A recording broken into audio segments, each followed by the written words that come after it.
अखिल भारतीय काँग्रेस पक्षाचे महाराष्ट्र प्रदेश अध्यक्ष आमदार नाना पटोले यांच्या उपस्थितीत आज मोहन वनखंडे सर यांचा काँग्रेस पक्षात स्वागत करण्यात आले। अखेर मोहन वनखंडे यांनी काँग्रेस पक्षात एंट्री मारली आहे।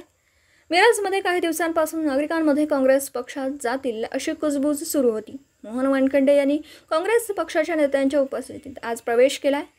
यावेळी महाराष्ट्राचे प्रभारी आमदार रमेश चन्नई, माजी मुख्यमंत्री पृथ्वीराज बाबा चव्हाण, विरोधी पक्षनेते विजय वडेट्टीवार, काँग्रेसचे नेते आमदार डॉक्टर विश्वजित कदम, खासदार विशालदादा पाटील, शहराध्यक्ष माननीय पृथ्वीराज बाबा पाटील, काँग्रेसच्या नेत्या जयश्री वहिनी पाटील, जितेश भैया कदम, प्राध्यापक सिकंदर जमादार व इतर सर्व मान्यवर उपस्थित होते।